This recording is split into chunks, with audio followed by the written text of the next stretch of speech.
So I wanted to start with kind of the big picture of retirement. First of all, it's worth saying that in this economy, um, employment is a measure of the health of the economy. We certainly want everybody to have jobs, but having a job here versus there is not necessarily equal, and it's not just about wages. It can also be about benefits, right? And retirement is one of those benefits that comes with a certain tier of job. A lot of hourly jobs don't have any benefits. And that's a problem for people who are stuck in that tier. That's one of the reasons why college is a factor for a lot of people wanting to get a different kind of employment.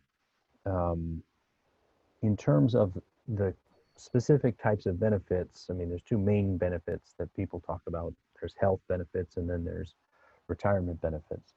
In terms of retirement benefits, there's been a big shift in the country away from a defined benefit retirement package to a defined contribution retirement package.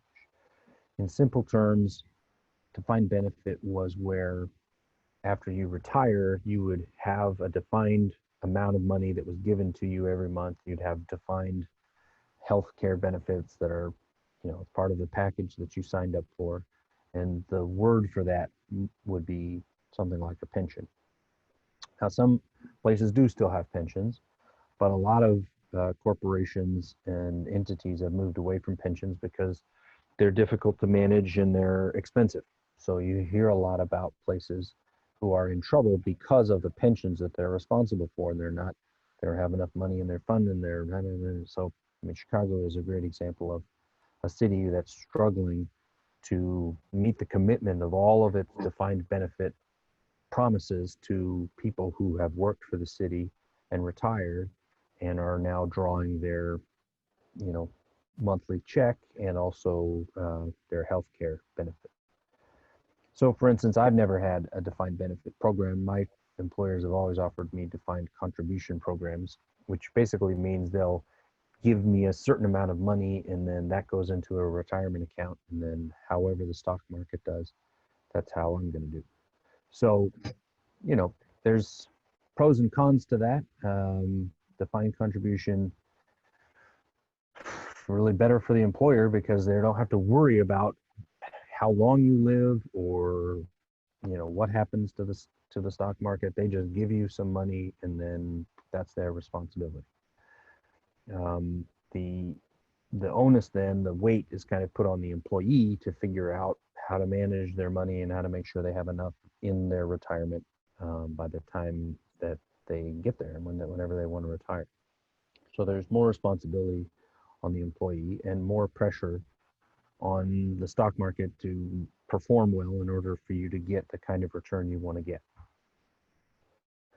So that's really what we're going to be looking at today, is this concept of putting away regular amounts of money for a long period of time. And the reason I say decades here is because I really want to convey the conceptual idea that saving for retirement takes a long, continuous process of investment in order for it to really pay off for you. That's bad news if you're an old person and you haven't started. It's good news if you're a young person because you can get started. So let's just start with a problem where we're looking at a small amount of money for a long period of time. So let's say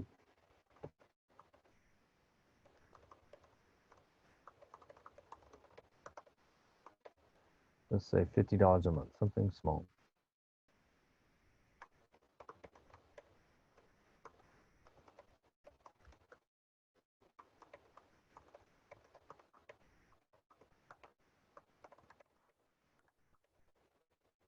I'm going to start with a ridiculously small interest rate, which would be something like a savings account. And then I'm going to try to help you see here that this would be a really bad program. So first of all, let's consider how much money Ben would have if he was just sticking it in his mattress. I call this the mattress number. The mattress number is how much then a person would have if he or she just stuck the money under their mattress. I don't know if you know people who have this kind of savings plan. Some people don't trust banks, so they put money in their closet or under their mattress, which is, you know, fine as long as that doesn't get taken away from you. So if Ben followed this plan for 40 years, didn't put it in any bank, just put it in his mattress, how much money would he have? This should feel pretty similar to that payment, you know, how much do you pay total question, because it's going over every month for a long period of time. So there's a similarity there. So what would I do to calculate the mattress number in this situation?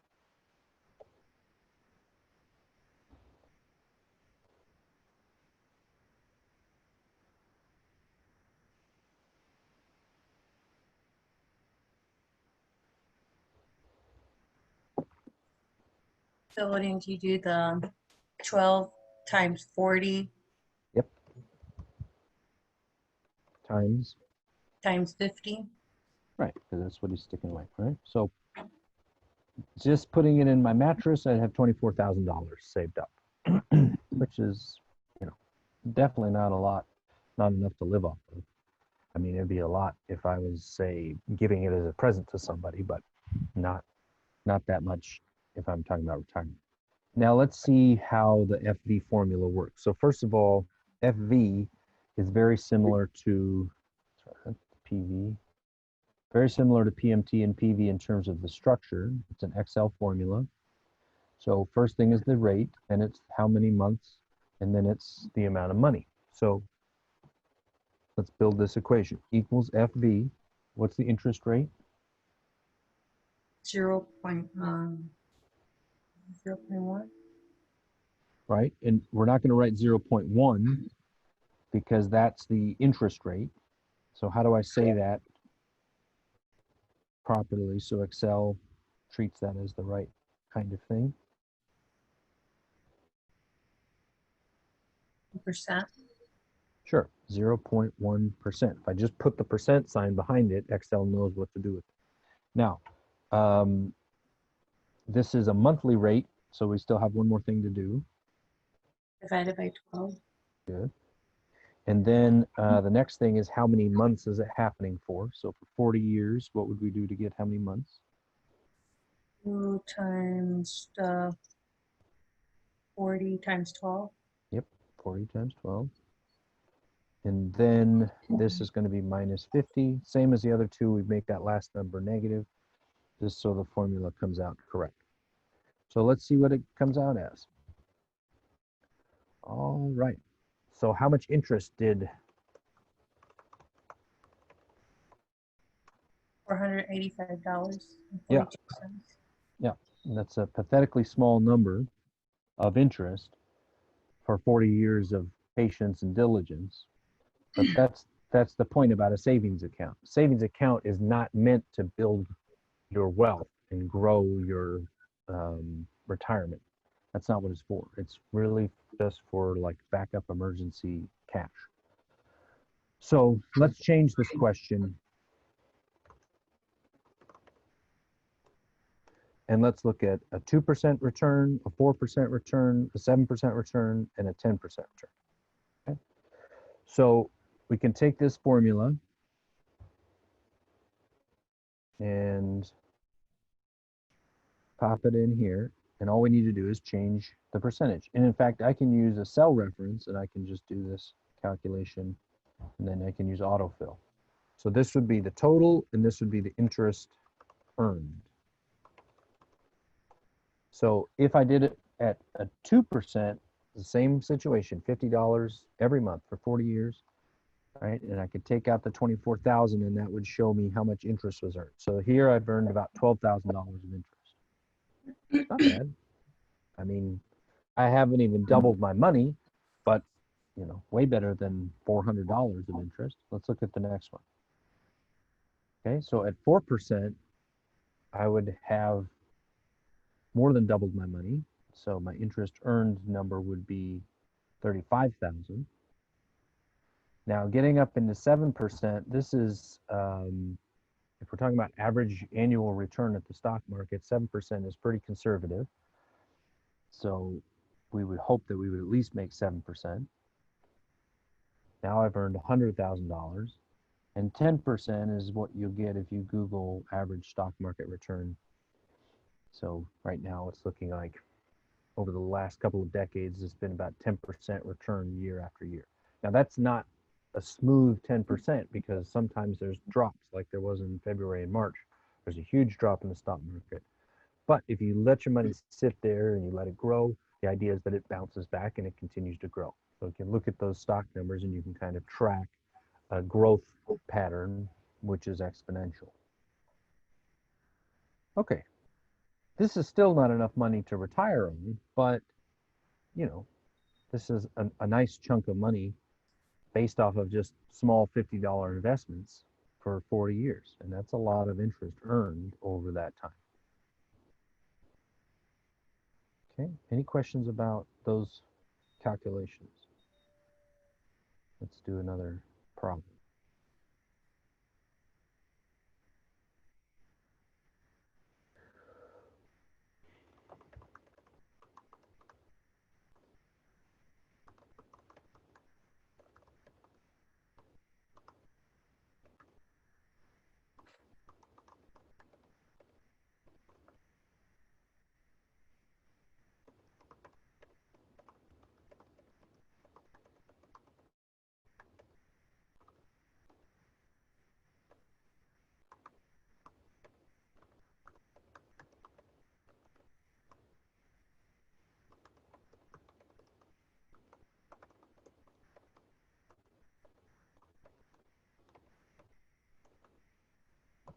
Okay.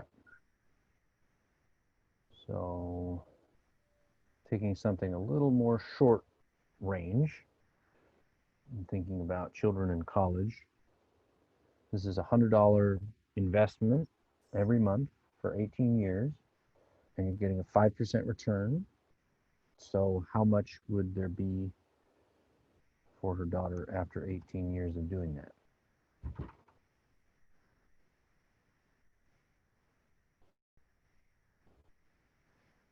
Your job should be to write the FV formula.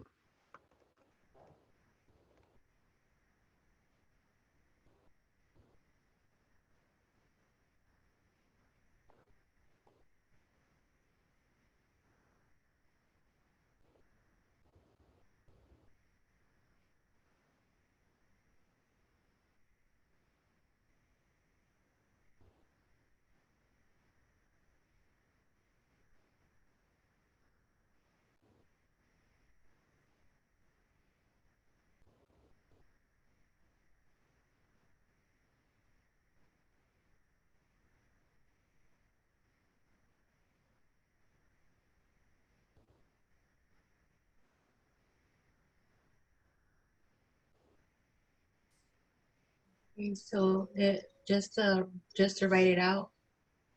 So Yeah, what? because you would need Excel to calculate it. I mean, I'll calculate it here. Go ahead. Okay, You ready? yeah. So it would be the first would be the 5% Okay.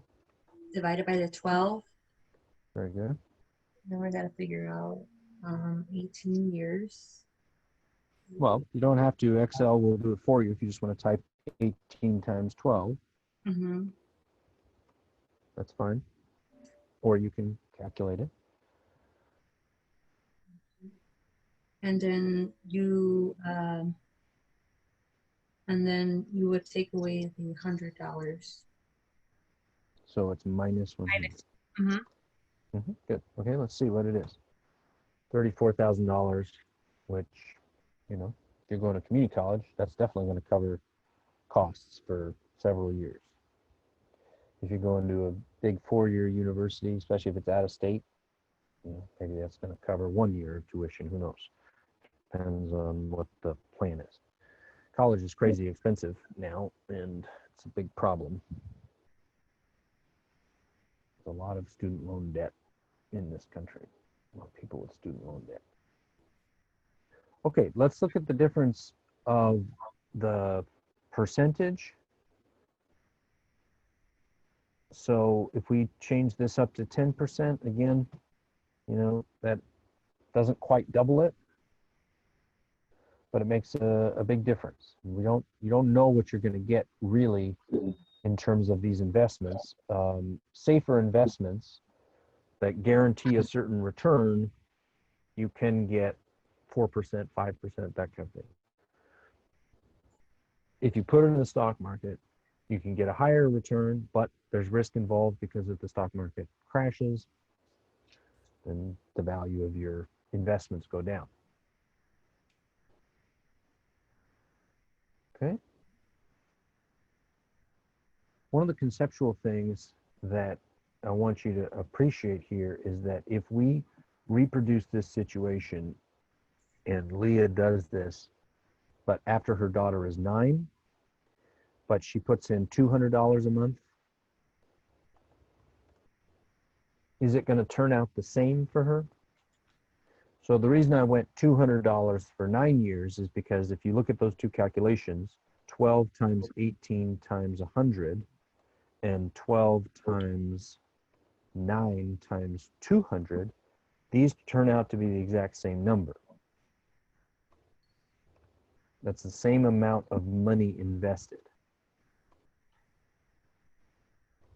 But one of the concepts that I want you to take away is that one of these two situations is better than the other.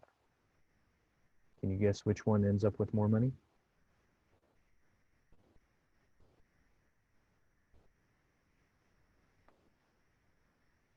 Is it the $200 a month, or is it the person who did it for 18 years?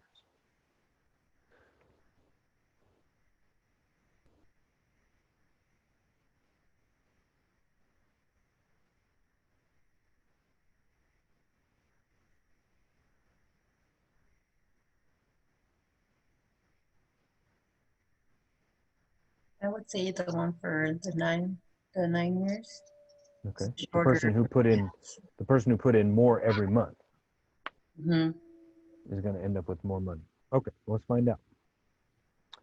So I'm going to take away this one because that was, so this is the 5%, 18 years, and $100 per month.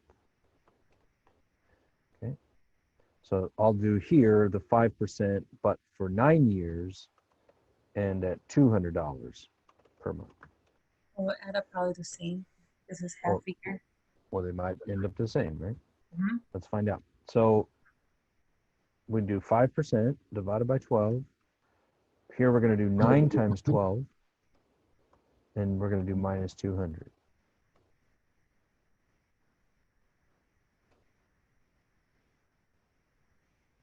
Okay, so that's not what you predicted would happen. It's a little counterintuitive in that this is one of the concepts that I really want you to try to understand and appreciate, which is that the longer you do it, the better it is. And the reason that the longer you do it, the better it is, I'll go back to a picture to try to convince you, is that if we have linear growth, it looks like this. If we have exponential growth, it looks like this. When we're talking about compounding, it's exponential.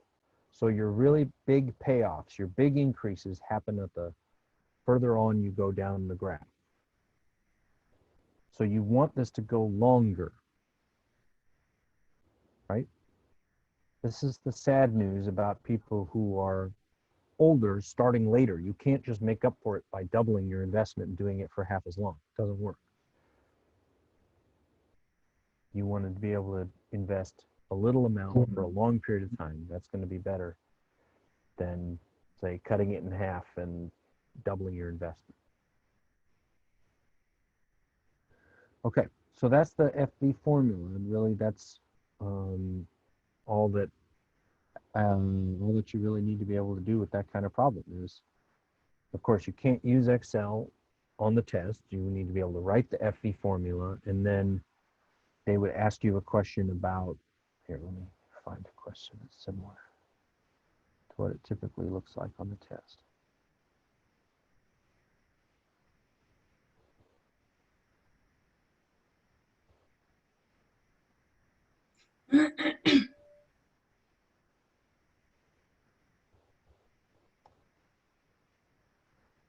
Okay, this is a little harder than what you typically see on the test, but it's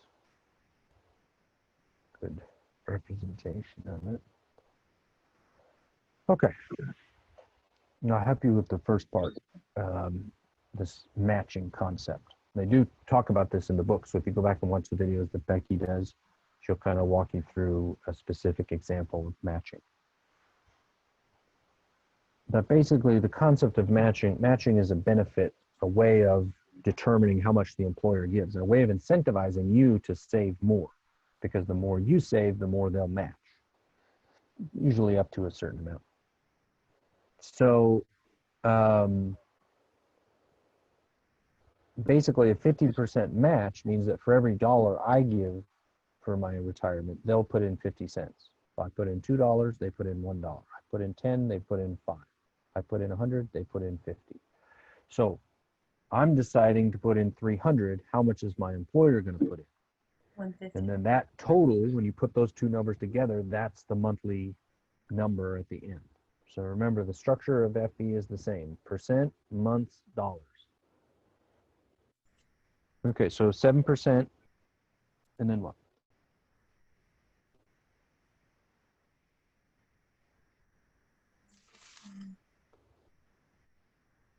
Divided by 12. Good, because we got to make this an annual to a monthly, right? So divide by 12. All right.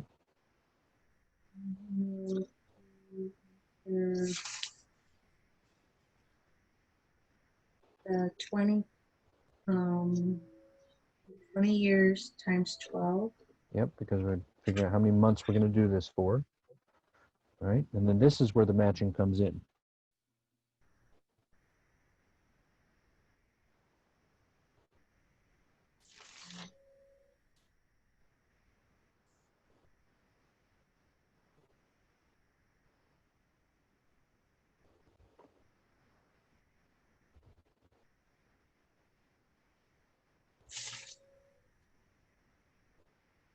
So if he's matching, aren't you adding the? That's right. So 300 plus another.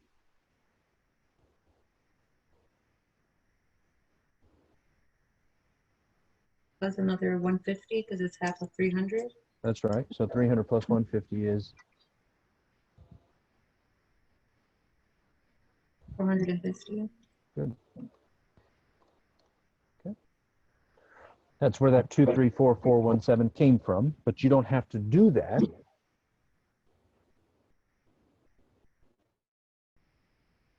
Because it's already done for you. You just have to answer the next question, which is how much money did he make in interest? So remember that the heart of this is the mattress number. If Ben had been given $450 and was shoved it in his mattress for 20 years, how much money would he have? And what's the difference then? Times 20. 9,000. Well, careful, because it's not just 450 times 20, it's 450 times 20 times, Oh, times, okay, because they're giving him. 450 per month, right? So what's the last part here? 450 times 20 times, Would you put the times 12? right, because we're doing it A every month? month. Yep. Such a So 100. this is the mattress number. That's how much he would have with no interest. So how much would he have given that he earned all the interest? Well, we know that number is the 234,417. So the amount of interest we get by just doing what?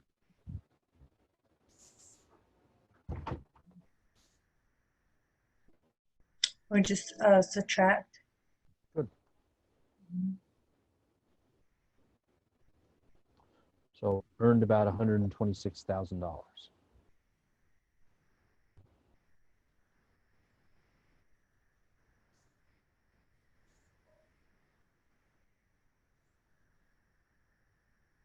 And I think yesterday I went through and I redid the problem, but with more years, just so you could see again the power of the exponential growth, right? This is a significant investment, $450 a month. Do that for 40 years, you end up with almost $1.2 million. And this is only a 7% return, right? With a 10% return, we might end up with even more, but that's a big financial commitment. This is the challenge of, say, owning a house, right? If you own a house, if you want to buy a house, then your commitment is going to be to paying off your debt. And that is a form of investment and savings, because basically you're investing in a piece of property that you believe has value and will continue to have value, and then the value will actually increase. Now, for some people in neighborhoods and communities where the economy and the jobs disappeared in places like Gary, that promise has not really borne out. So properties that once had a value up here, maybe the value fell actually because, just there's no jobs left. There's no good jobs, and it's a devastated community.